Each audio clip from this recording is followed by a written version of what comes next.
So good day po.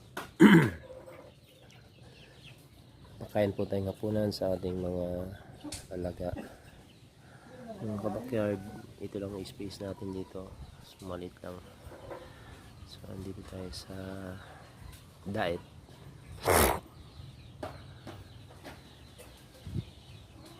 Nandun yung isang manok. Nandun yung broodstag natin. Nandun yung isa, dalawa pang rooster. So medyo hapon na kaya mapakain na naman tayo. Actually yung 9 heads natin na first batch hinati na natin sa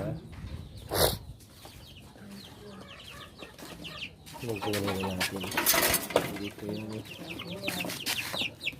nakita limang tandang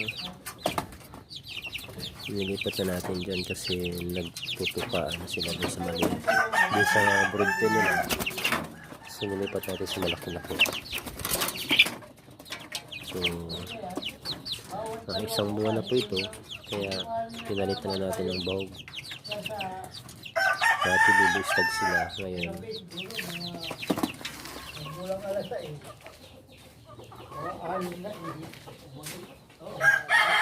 Ang bustag natin at yun nilabas natin isa para pagwelo naman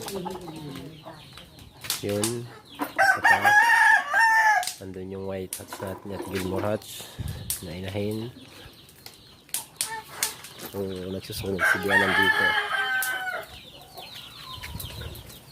dito may dugga tayo, si Binga, si Whitey mga bantay dito pagkagabi.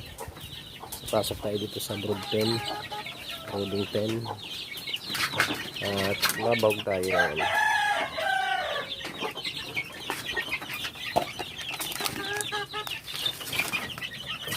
So ito ang pagkain natin sa mga sisiw. 1 month, 1 day 1 to day 30, 1 month.